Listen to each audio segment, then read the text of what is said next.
मिरजेत न्यायप्रविष्ट जमिनीत घुसण्याचा प्रयत्न, महिलेशी वादावादी, हुज्जत घालून तिला लाथा बुक्क्यांनी मारहाणीचा प्रकार, लँड माफियासह 5 जणांविरुद्ध गांधी चौक पोलीस ठाण्यात गुन्हा दाखल.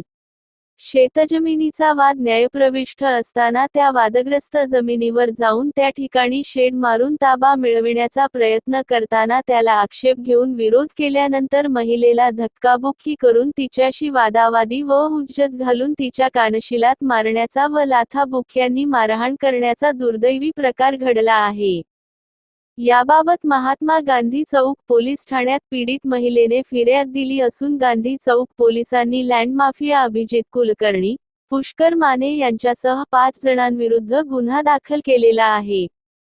मिरज येथील बेथलेहेमनगर, कोडोलीकर मळा येथील सर्वे नंबर 877/1 व नवीन सर्वे नंबर 193/1 ही शेतजमीन पुरुषोत्तम सदाशिव कोडोलीकर व चंद्रशेखर सदाशिव कोडोलीकर यांची असून ही शेतजमीन संजय धोंडीराम पाटील हे त्यांच्या वडिलांपासून कुळ म्हणून कसण्याचे काम करीत होते व आहेत. या शेत जमिनीचा वाद मिरज येथील दिवाणी न्यायालयात सध्या न्यायप्रविष्ट आहे.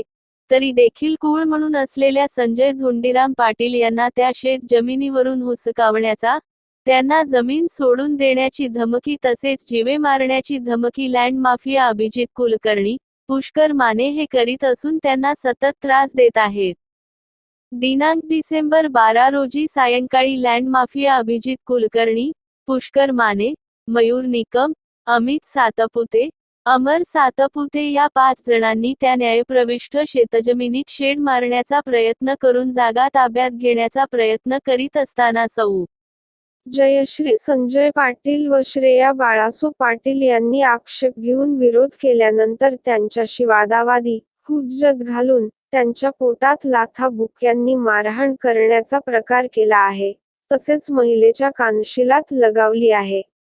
याबाबत जयश्री संजय पाटील यांनी मिरज येथील महात्मा गांधी चौक पोलीस ठाण्यात फिर्याद दिली असून पोलिसांनी या 5 जणांवरून भारतीय दंड संहिता कलम 323, 324, 354, 143, 147, 148, 149, 504 अन्वये गुन्हा दाखल केला आहे. संजय धोंडीराम पाटील यांचा पुरुषोत्तम सदाशिव कोडोलीकर यांच्याविरुद्ध कुळ वहिवाटीचा दावा मिरज न्यायालयात सध्या सुरू असून तो न्यायप्रविष्ट असताना कोडोलीकर यांच्या लोकांनी दमदाटी व धमक्या देऊन शेत जमीन काढून घेण्याचा प्रकार सुरू केला आहे. पोलिसांनी या मारहाण प्रकरणी अद्याप आरोपींना अटक केलेली नाही. याबाबत अधिक तपास पोलीस करीत आहेत.